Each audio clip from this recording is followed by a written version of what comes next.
चेतावनी साफ थी, अगर अमेरिकी सैनिकों को मारोगे तो सब कुछ बदल जाएगा। अब जॉर्डन में एक बेस पर हमले के बाद अमेरिकी सैन्यकर्मी मारे गए हैं। रातों रात अमेरिका ने जवाबी हमले किए, जो शायद सिर्फ शुरुआत है, क्योंकि ट्रंप प्रशासन युद्ध के संभावित विस्तार से पहले दर्जनों हवाई ईंधन भरने वाले टैंकर विमान इजराइल भेज रहा है। ये सब और भी आज के यरूशलेम मिनट में। जेएनएस टीवी के जेरूसलम मिनट में आपका स्वागत है। मैं यरूशलेम में हूं और एलेक्स ट्रेमन इस हफ्ते यात्रा पर हैं। वो दूर से ज्वाइन कर रहे हैं। चलिए मुद्दे पर आते हैं। पिछले 1 घंटे में ईरान द्वारा अकाबा की खाड़ी की ओर दागे गए प्रक्षेपास्त्रों ने जॉर्डन में अलार्म बजा दिए। इसी समय बताया गया कि आईडीएफ ने मिसाइल के कुछ टुकड़े रोके हैं। इसके अलावा रात भर में जॉर्डन में 2 अमेरिकी सैनिक मारे गए। हम नहीं जानते कि हमले में घायल हुए अन्य लोगों की स्थिति क्या है। एक सैनिक लापता है।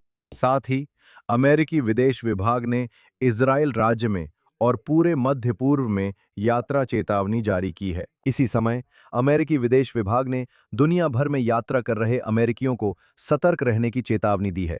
एलेक्स, पिछले कुछ घंटों में यहां बहुत कुछ हो रहा है।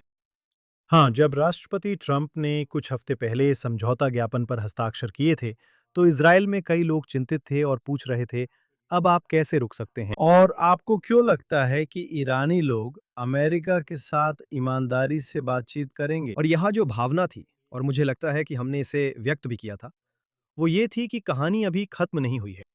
और जो बात बहुत बहुत स्पष्ट है, वो ये है कि न सिर्फ कहानी खत्म नहीं हुई थी, बल्कि कहानी अपने अगले अध्याय में जा रही है। शायद हम सभी की उम्मीद से भी तेज। हमने सोचा था कि शायद ईरानी, आप जानते हैं, कुछ आने वाले फंड्स ले लेंगे। वो होर्मुज जलडमरू मध्य को खोलने के लिए राजी हो जाएंगे।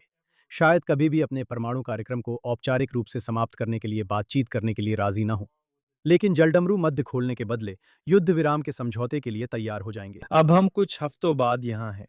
दुश्मनी खत्म हो गई, लेकिन जलडमरू मध्य पूरी तरह नहीं खुला।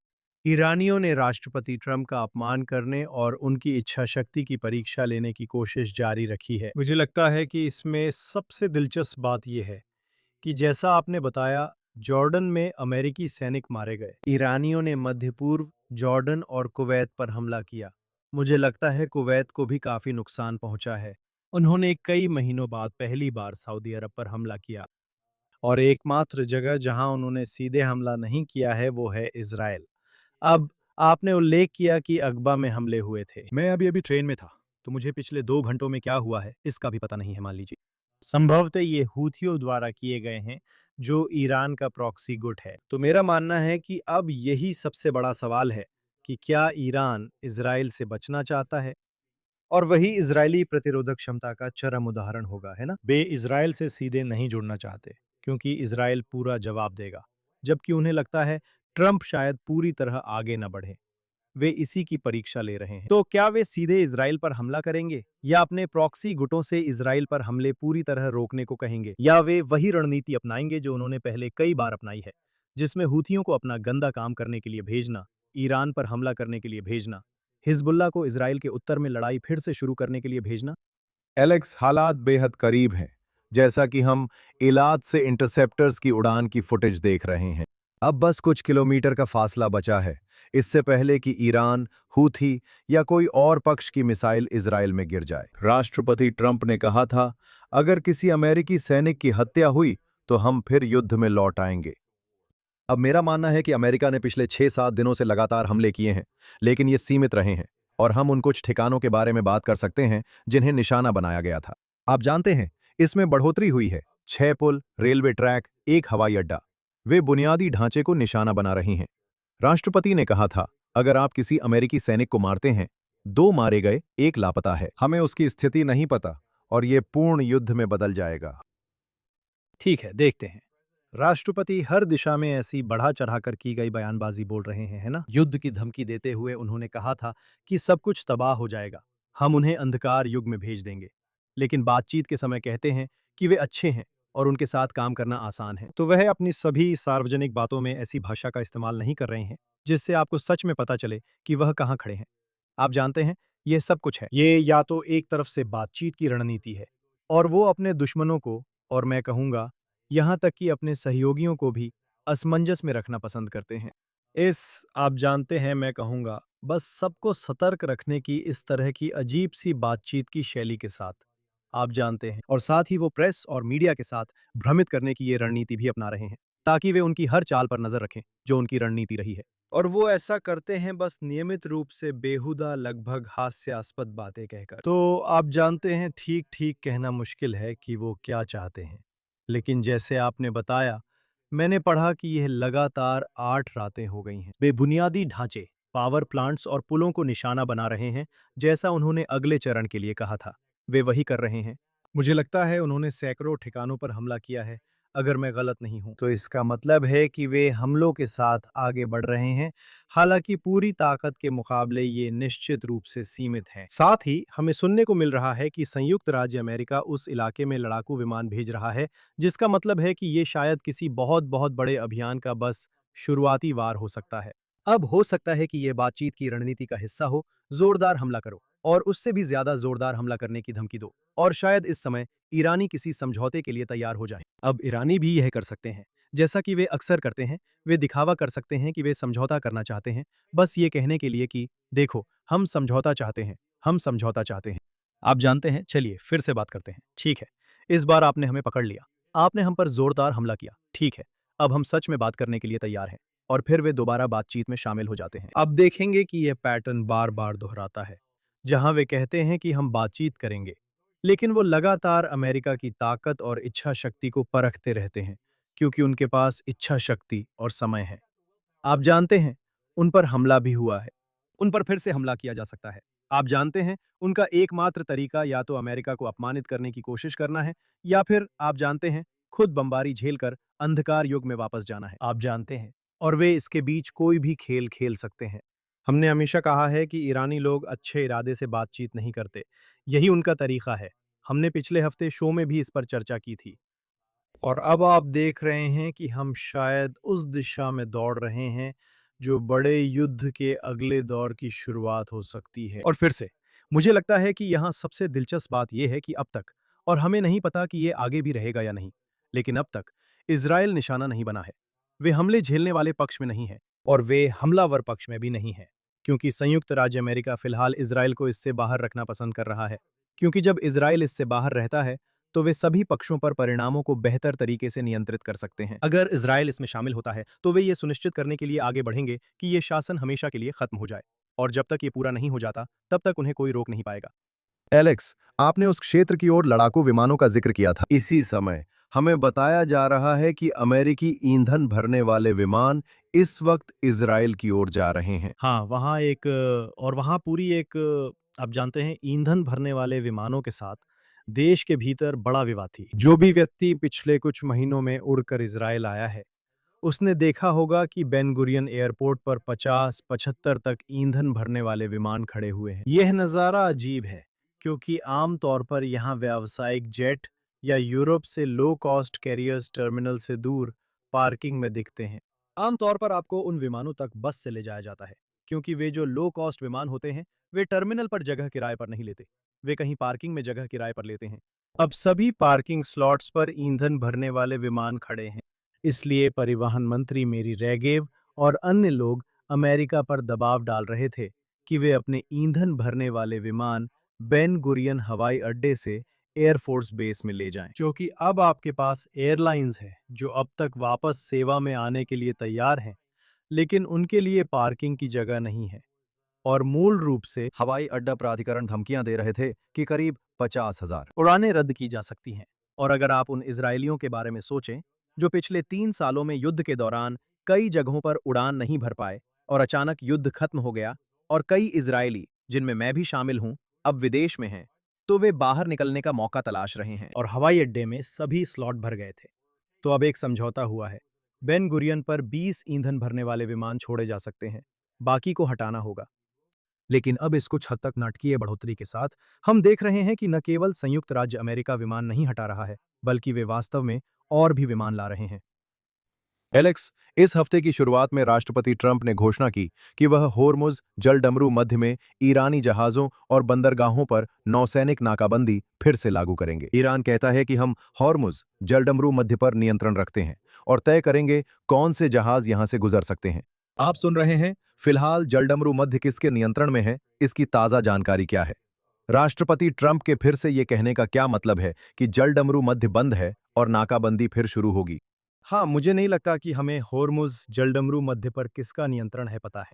जो हमें पता है वो ये है कि ईरान एक बार फिर जलडमरू मध्य के अंदर जहाज़ों को निशाना बना रहा है। ओमान ने, आप जानते हैं, एक दक्षिणी मार्ग की पेशकश की है। अमेरिका जलडमरू मध्य से बारूदी सुरंगें हटाने का प्रयास कर रहा है। कहा गया है कि ईरान ने जहाज़ों को निशाना बनाया या वे सुरंगों से टकरा गए। संयुक्त राज्य अमेरिका और सेंटकॉम कह रहे हैं कि ये सच नहीं है, लेकिन फिलहाल स्थिति ये है कि जलडमरू मध्य वास्तव में खुले नहीं है और दोनों पक्ष कह रहे हैं कि वे खुले नहीं हैं। ईरान भी कह रहा है कि वे खुले नहीं हैं। संयुक्त राज्य अमेरिका फिर से ईरान पर नाकाबंदी लगाने की बात कह रहा है। अभी आपके पास दो पक्ष हैं जो कह रहे हैं कि ये सबसे अहम जलमार्ग है। दुनिया के 20% तेल गैस का मार्ग खुला नहीं है। दोनों पक्ष कह रहे हैं कि एमओयू का मकसद युद्ध विराम के बदले जलडमरू मध्य खोलना था, लेकिन अब इसका उल्लंघन हुआ क्योंकि जलडमरू मध्य खुले नहीं हैं। और दूसरी तरफ ईरान और संयुक्त राज्य अमेरिका दोनों ही गोलीबारी कर रहे हैं। एलेक्स, आपने बताया कि इस समय इजराइल शामिल नहीं है, लेकिन प्रधानमंत्री नेतन्याहू ने इस हफ्ते साफ संदेश दिया है कि अगर इजराइल पर हमला हुआ तो जवाब बहुत कड़ा होगा। उन्होंने कहा कि अब तक जो हुआ है उसका दोहराव नहीं होगा, ये पूरी तरह से अलग घटना होगी। आइए प्रधानमंत्री का क्लिप देखते हैं। मैं ईरानियों से ये कहता हूँ, हमसे मत डरिए। अगर हम पर हमला हुआ तो हम ताकत के साथ जवाब देंगे, लेकिन ये अब तक जैसा दोहराव नहीं होगा। ये पूरी तरह अलग घटना होगी। एलेक्स, उस क्लिप पर आपकी राय क्या है? मुझे लगता है प्रधानमंत्री निरोधक क्षमता कायम करना चाह रहे हैं और यही आप चाहते हैं। ये दिलचस्प है। आप जानते हैं, हर कोई बात करता है कि इजराइल ने कितना आगे बढ़कर काम किया है, और आप जानते हैं, यहां तक कि राष्ट्रपति ट्रंप ने भी कहा है कि बीबी कभी कभी थोड़ा ज्यादा आगे बढ़ जाते हैं और मैं उन्हें काबू में रखने की कोशिश करता हूं। और मूल रूप से प्रधानमंत्री क्या करने की कोशिश कर रहे हैं? एक तरफ वह हमास को पीछे धकेलने और उनकी क्षमताओं को खत्म करने की कोशिश कर रहे हैं। यही बात हिजबुल्लाह के साथ भी है।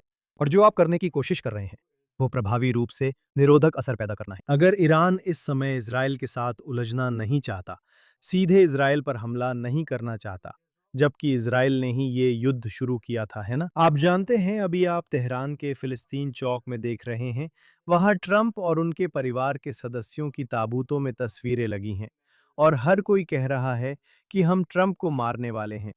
अगर आप फरवरी में युद्ध के पहले दिन देखें तो सुप्रीम लीडर खमेनी को इजराइल ने मार गिराया था। ठीक है, इजराइल ने किया था। अब जाहिर है अमेरिका के समर्थन के साथ, और शायद वे विमान में ईंधन भर रहे थे, उनका पूरा समर्थन था, इसमें कोई शक नहीं। लेकिन हमला इजराइल ने ही किया था। फिर भी आप देख सकते हैं कि ईरान इजराइल पर हमला करने में हिचकिचा रहा है। इसका मतलब ये नहीं कि निरोधक असर कायम रहेगा। मैं अभी ये भविष्यवाणी नहीं करना चाहता कि इजराइल इस युद्ध से बाहर रहेगा। मैं ये भविष्यवाणी नहीं करना चाहता कि ईरान इजराइल पर हमला नहीं करेगा।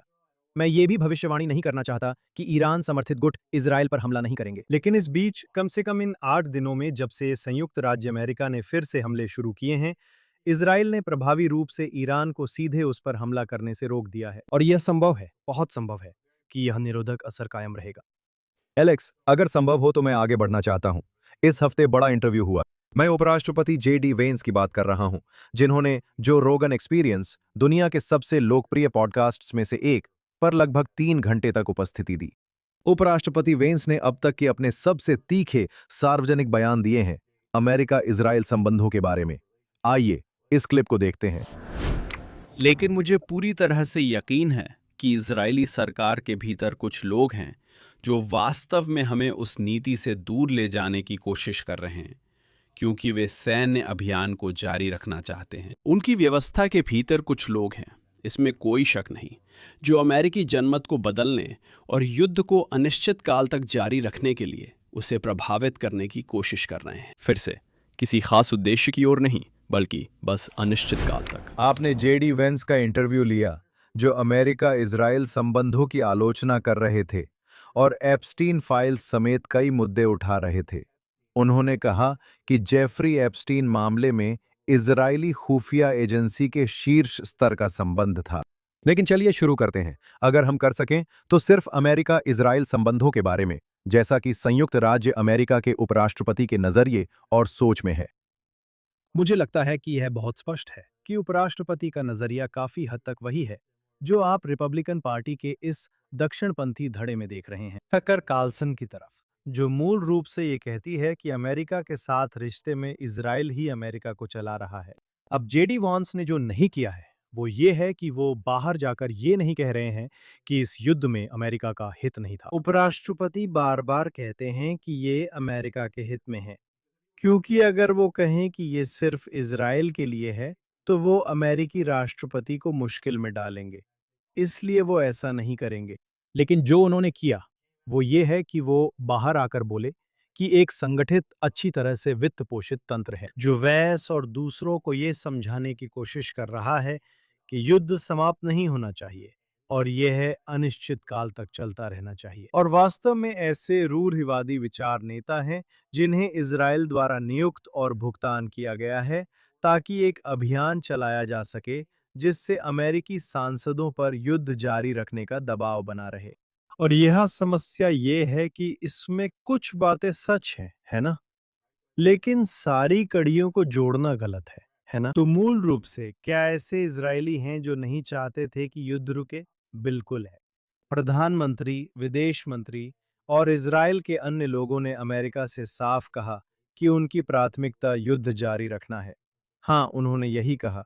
क्यों? क्योंकि इस युद्ध में इजराइल का लक्ष्य सत्ता परिवर्तन देखना है। और आप जो यहाँ अब साफ देख रहे हैं कई हफ्तों बाद, वो ये है कि सुप्रीम लीडर बाहर हो चुके हैं। हमें नहीं पता सुप्रीम लीडर के बेटे का कहाँ है। कोई सुप्रीम लीडर के बेटे के नाम से ट्वीट कर रहा है। असल में जो अभी देश चला रहा है वो पुराने शासन का ही विस्तार है। पूरी तरह सत्ता परिवर्तन नहीं हुआ और इजराइल यही चाहता है। इसमें कोई शक नहीं कि इजराइल पूरी तरह हिल गया था।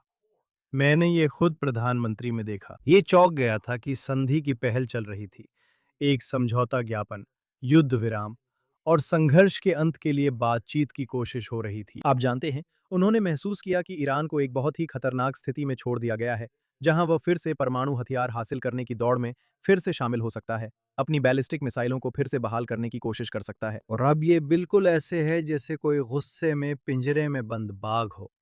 तो निश्चित रूप से इजरायली चाहते थे कि युद्ध जारी रहे, लेकिन प्रधानमंत्री खुद हमेशा कहते थे, आप जानते हैं, सुनिए, ये अमेरिका के हित में है। मुझे लगता है इजराइल के प्रधानमंत्री ने युद्ध में जाने से पहले ये समझ लिया था, भले ही वो पूरी तरह स्पष्ट नहीं था। मुझे नहीं लगता कि इसे समय से परिभाषित किया गया था, लेकिन मुझे लगता है कि एक सामान्य सिद्धांत था, जो ये था कि आपके पास 5 से 6 हफ्ते का अमेरिकी हवाई समर्थन हो सकता है और आप उसका लाभ उठाते हैं और आप उन सभी ठिकानों पर हमला करते हैं जिन्हें इजराइल निशाना बनाना चाहता था, और उन्होंने ऐसा किया।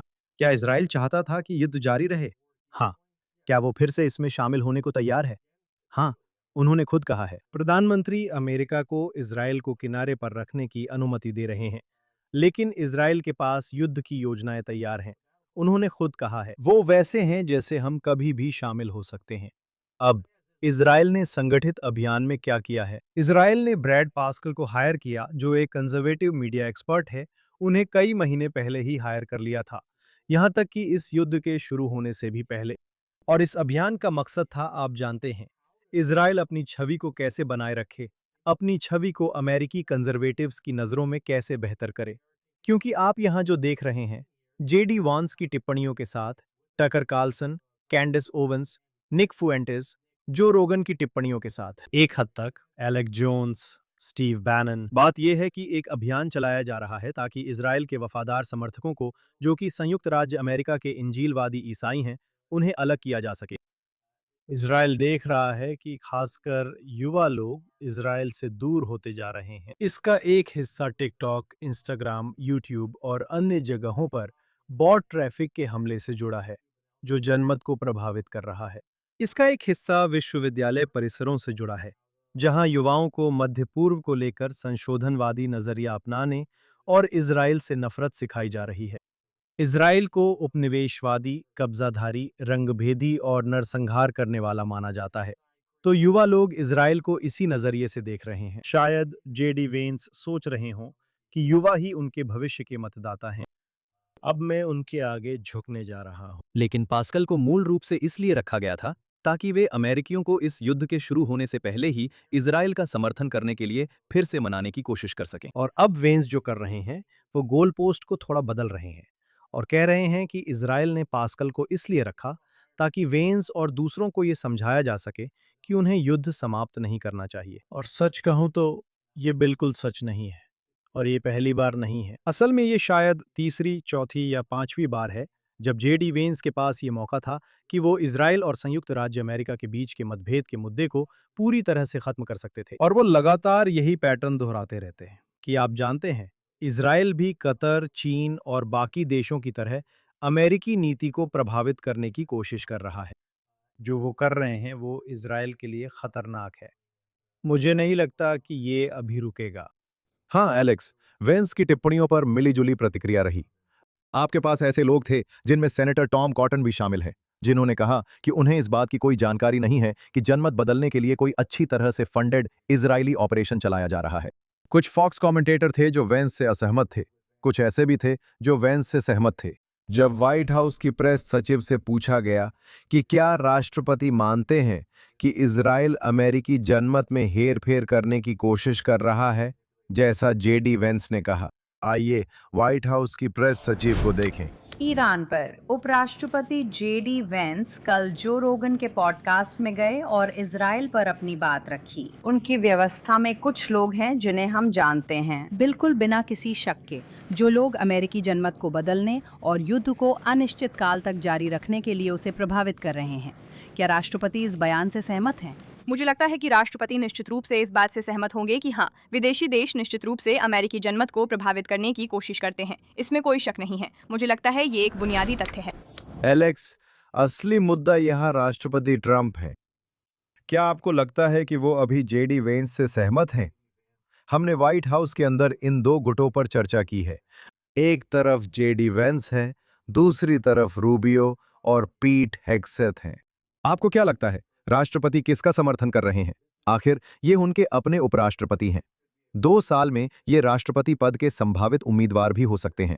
ये सचमुच बहुत महत्वपूर्ण बात है। मुझे लगता है राष्ट्रपति अभी इन दो गुटों के बीच अपना रुख खुला रखे हुए हैं। देखिए, उन्होंने वेंस के साथ जोखिम लिया जब वेंस, कुशनर और विटकॉफ राष्ट्रपति के पास आए और बोले कि हम बातचीत से इस संकट का अंत कर सकते हैं। राष्ट्रपति की टीम के रूढ़िवादी जनमत सर्वेक्षक उन्हें बता रहे हैं कि मध्यावधि चुनाव में युद्ध के साथ नहीं बल्कि जीत के साथ जाना चाहिए। फिर भी कुशनर और विटकॉफ युद्ध विराम के लिए बातचीत कर रहे हैं और कह रहे हैं कि यही एकमात्र रास्ता है। वेंस ने इस बातचीत का नेतृत्व करने का जोखिम लिया। हमें बाद में पता चलेगा कि मार्को रूबियो ने जिम्मेदारी ठुकराई थी या नहीं। कुछ अफवाहें थीं कि आप जानते हैं, रूबियो जो विदेश मंत्री थे, उन्होंने ईरानियों से बातचीत करने की जिम्मेदारी ठुकरा दी थी। वेंस ने वो जिम्मेदारी ली। अब वेंस ने यहां जोखिम उठाया और आप जानते हैं, आखिरकार मुझे लगता है कि यह वाकई में उनके लिए उल्टा पड़ सकता है।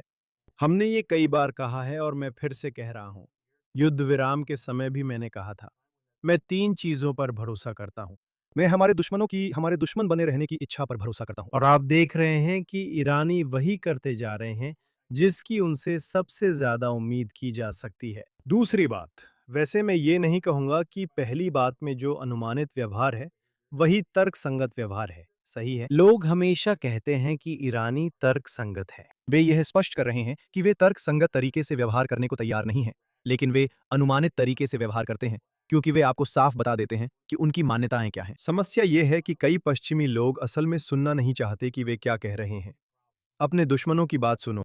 दूसरा ये है कि आप प्रधानमंत्री की कठिन संकटों से निपटने की क्षमता पर भरोसा करते हैं। और आप जानते हैं, मैंने एक बहुत वरिष्ठ अधिकारी के साथ कुछ समय बिताया जो अमेरिका इजराइल संबंधों के लिए काफी हद तक जिम्मेदार हैं, और उन्होंने मुझसे कहा कि नेतन्याहू, जो इस समय इजराइल के प्रधानमंत्री पद के सभी उम्मीदवारों में से हैं, वे ट्रंप को सांस्कृतिक रूप से समझने और उनके साथ काम करने के लिए सबसे उपयुक्त हैं। जैसा बताया, ट्रंप अपना मन बदल सकते हैं।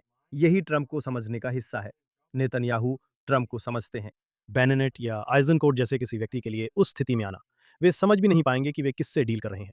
लेकिन नेतन्याहू ने ट्रंप का अध्ययन किया है, उन्होंने उनके साथ काम किया है उन्होंने उनके साथ मिलकर काम भी करवाया है। उन्होंने ट्रंप के साथ कई बार मुश्किलों का सामना किया है, लेकिन वे उससे उबर कर वापस आए हैं और उन्होंने रास्ता निकालना सीख लिया है कि ऐसी स्थिति में कैसे आगे बढ़ना है। मुझे प्रधानमंत्री की क्षमता पर भरोसा है कि वे कई सरकारों और दुश्मनों के बीच जटिल हालात संभाल सकते हैं। साथ ही ट्रंप के अहंकार पर भी भरोसा करना होगा। ईरानी बार बार राष्ट्रपति को अपमानित करने की कोशिश कर रहे हैं और राष्ट्रपति का बहुत बड़ा अहंकार है। और अगर इसका मतलब ये है कि ये वेंस और उसकी बातचीत दोनों को बलि चढ़ा देगा, तो वो शायद ऐसा कर सकता है, क्योंकि आखिरकार वो खुद को ईरानियों से हारने नहीं देगा, जबकि उसी ने कहा है कि ईरानियों ने कभी कोई युद्ध नहीं जीता, लेकिन कभी कोई बातचीत नहीं हारी। The art of the deal के लेखक खुद को ईरानियों से बातचीत में मात नहीं खाने देंगे। एलेक्स, अगर मुमकिन है तो आगे बढ़ते हैं। आप रोम, इटली में हैं, जहां इस हफ्ते इजराइल और लेबनान के बीच सामान्यीकरण समझौते पर बातचीत हो रही है। और जितना मुझे समझ में आया है, आपके पास उन वार्ताओं के बारे में कुछ अंदरूनी जानकारी है। मुझे लगता है कि हमारे दर्शकों के साथ वह जानकारी साझा करना आपके लिए जरूरी है। खैर, मैंने रोम में उन वार्ताओं के तुरंत बाद कुछ वरिष्ठ इजरायली अधिकारियों से बात की, जो सीधे तौर पर इन वार्ताओं में शामिल थे। और मुझे लगता है कि मेरी बातचीत से जो सबसे हैरान करने वाली बात सामने आई, वो ये थी कि ये वार्ताएं बहुत ही दोस्ताना माहौल में हुई थीं, जिसमें ये समझा गया कि इजराइल और लेबनान दोनों का एक ही लक्ष्य है, हिजबुल्लाह को खत्म होते देखना। आप जानते हैं, कुछ हफ्ते पहले एक प्रारंभिक समझौता हुआ था, जिसमें पहली बार लेबनान ने वास्तव में दक्षिणी लेबनान में इजराइल की सैन्य मौजूदगी को मान्यता दी थी। आपने लेबनान के लोगों के बयान देखे होंगे, जिसमें वे चाहते हैं कि इजराइल जल्द से जल्द लेबनान से बाहर जाए। अब याद रखिए कि लेबनान सरकार के अंदर कई गुट हैं, जिनमें लेबनान के संसद अध्यक्ष भी शामिल हैं, जो एक शिया हैं और हिजबुल्लाह के बहुत करीबी माने जाते हैं। इसलिए वे बहुत आक्रामक बयान दे रहे हैं। राष्ट्रपति ऑन बहुत संतुलन बनाकर चल रहे हैं।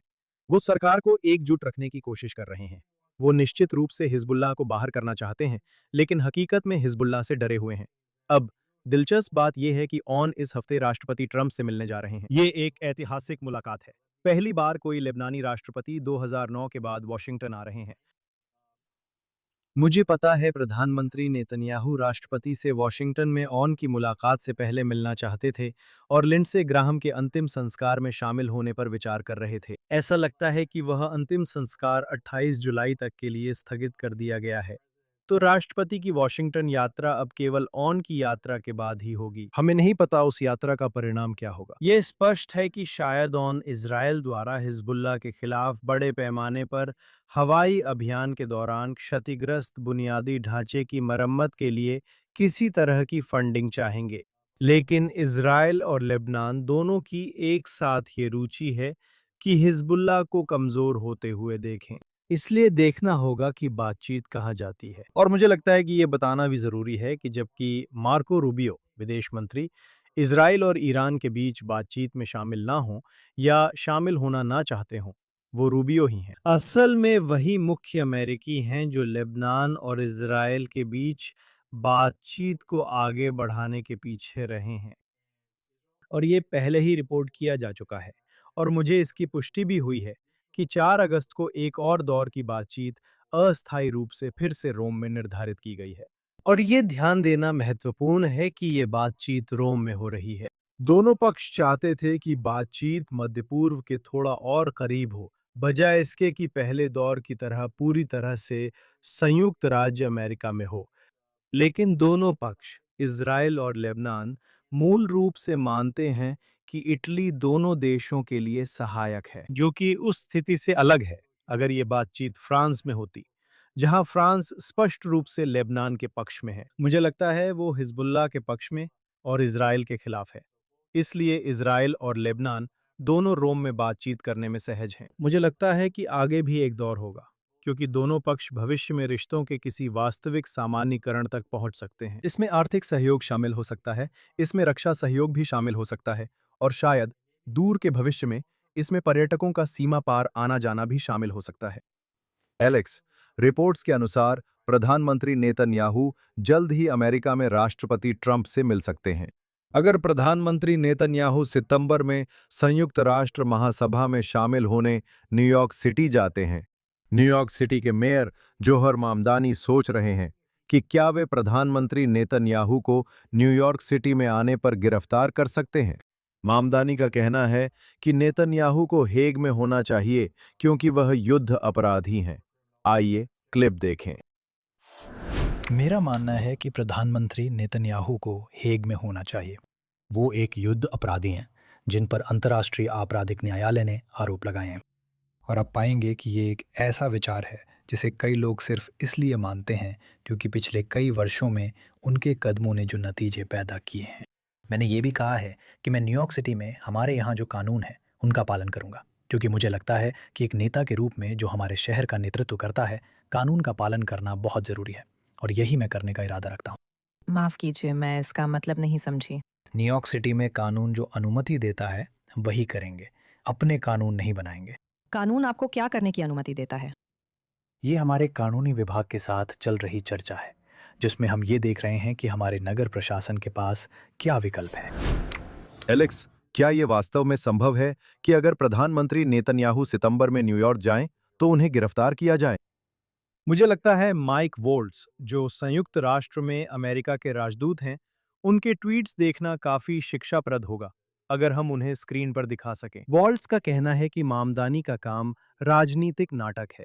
वे बता रहे हैं कि संयुक्त राज्य अमेरिका अंतर्राष्ट्रीय आपराधिक न्यायालय का हस्ताक्षर करता नहीं है। इजराइल की तरह अमेरिका भी इस तथाकथित कठपुतली अदालत यानी अंतर्राष्ट्रीय आपराधिक न्यायालय का पक्षकार नहीं है। आप जानते हैं, कुछ लोग ये भी बता रहे हैं कि अभी तक कोई मुकदमा नहीं हुआ है, कोई फैसला नहीं आया है। सही है, बस गिरफ्तारी वारंट जारी करने की मांग की गई है। और इसी बीच कोई अधिकार क्षेत्र नहीं है, क्योंकि संयुक्त राज्य अमेरिका सदस्य नहीं है, उस फैसले का हिस्सा नहीं है। अगर प्रधानमंत्री संयुक्त राष्ट्र में भाषण देने न्यूयॉर्क आते हैं तो राष्ट्राध्यक्षों को वहां बोलने के लिए राजनयिक छूट मिलती है। इसी कारण वर्षों से ईरानी नेता संयुक्त राष्ट्र में भाषण देते रहे हैं। फिलिस्तीनी नेता भी संयुक्त राष्ट्र में भाषण देने आते हैं क्योंकि वहां राष्ट्राध्यक्षों को राजनयिक छूट मिलती है।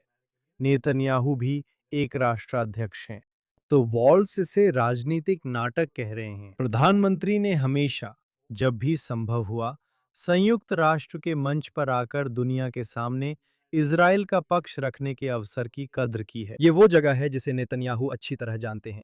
वो संयुक्त राष्ट्र में इजराइल के पूर्व राजदूत रह चुके हैं। ये उनकी कूटनीतिक यात्रा के शुरुआती पड़ावों में से एक था और पिछले साल उन्होंने वहीं भाषण दिया था।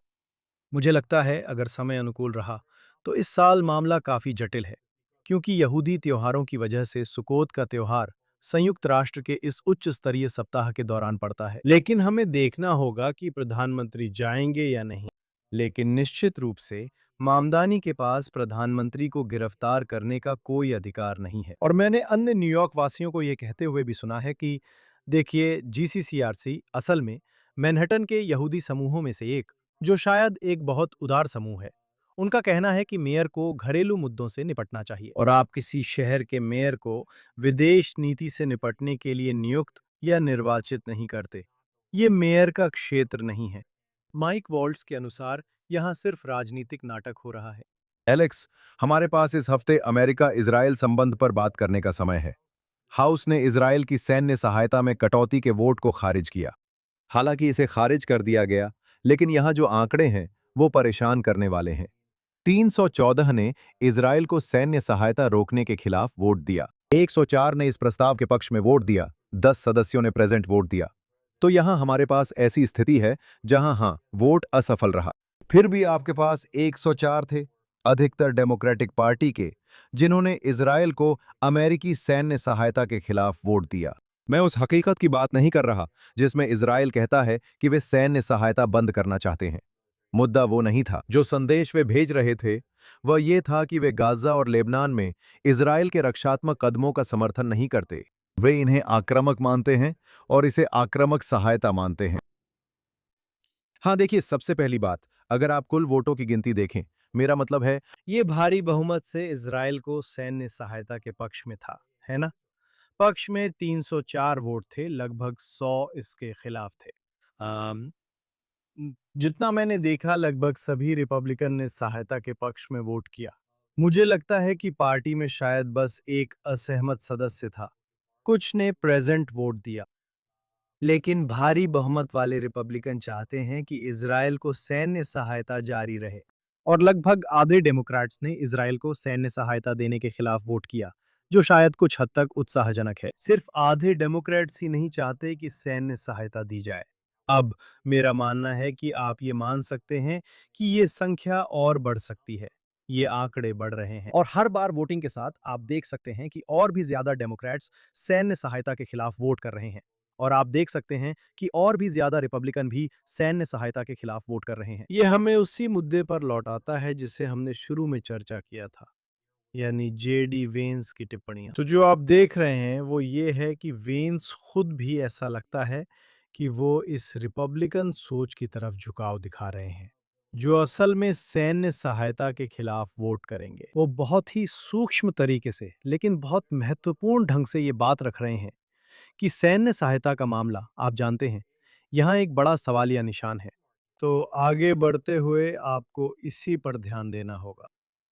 फिर कहूं, ये मुश्किल स्थिति है। मुझे लगता है कि इजराइल के प्रधानमंत्री को अब समझना चाहिए कि अमेरिकी इजराइल को सैन्य सहायता दिए जाने के प्रति लगातार कम समर्थन दिखा रहे हैं। इजराइल को सैन्य सहायता देने के पक्ष में तर्क अमेरिका के हित में बेहद मजबूत है, लेकिन मैं सभी से योराम एडिंगर की लिखी बातें सुनने और पढ़ने का आग्रह करता हूं, जो इस मामले को बेहतरीन ढंग से रखते हैं। यह है कि इजराइल को दी जाने वाली सैन्य सहायता वास्तव में अमेरिका के लिए एक बड़ा फायदा है, क्योंकि इस रिश्ते के बदले में अमेरिका को जो कुछ भी मिलता है वो बहुत महत्वपूर्ण है। मैं जानता हूं कि अमेरिका में पूर्व राजदूत और रणनीतिक मामलों के पूर्व मंत्री रॉन डर्मर कहते हैं कि मामला बनाना आसान है, बस लोग सही तरीके से पेश नहीं करते। अमेरिका को जो फायदा मिलता है वो 10 साल में दिए गए 38 अरब डॉलर से कहीं ज्यादा है। और अमेरिका जो सहायता इजराइल को देता है वो नेटो देशों, यूरोप या दक्षिण कोरिया, जापान या अन्य जगहों पर अमेरिकी ठिकानों पर खर्च की जाने वाली राशि से कहीं कम है। इजराइल वास्तव में अमेरिका के अग्रिम सैन्य अड्डे की तरह काम करता है, इसलिए सैन्य सहायता अमेरिका के लिए फायदेमंद है। अब जब इजराइल आर्थिक शक्ति है तो माहौल समझें और डेमोक्रेट्स या रिपब्लिकन को यह मौका न दें कि वे कहें इजराइल को यह नहीं मिलना चाहिए। इजराइल को कहना चाहिए, सुनिए, आइए किसी और तरह की साझेदारी बनाते हैं, चाहे वो एक संयुक्त रक्षा कोष हो जिसमें अमेरिका और इजराइल दोनों योगदान दें, ताकि मान लीजिए आने वाली मिसाइलों के लिए समाधान विकसित किए जा सकें, जैसे कि आयरन डोम, जिसे संयुक्त रूप से विकसित किया गया था। दोनों देशों में सैन्य साझेदारी की संभावनाएं हैं, पर अभी इजराइल को सहायता पाने वाले देश की तरह रहना जरूरी नहीं। मुझे उम्मीद है कि प्रधानमंत्री जल्द ही कदम उठाएंगे। उन्होंने कहा है कि वे चाहते हैं यह सहायता अगले 10 वर्षों में धीरे धीरे समाप्त हो। मुझे लगता है आपको इसे एक साल में धीरे धीरे खत्म करने और इससे दूर होने पर विचार करना चाहिए। शायद 2027 के बजट में भी हमें इससे निपटना पड़ेगा। हम इसे धीरे धीरे समाप्त करने जा रहे हैं, लेकिन सैन्य सहायता से बाहर निकलें, संबंधों की प्रकृति बदलें और बजट को उसी के अनुसार समायोजित करें। एक साल के लिए 3.8 अरब डॉलर इजरायली बजट का 2% से भी कम है। तो इजराइल को पता करना होगा कि पैसा कैसे जुटाए।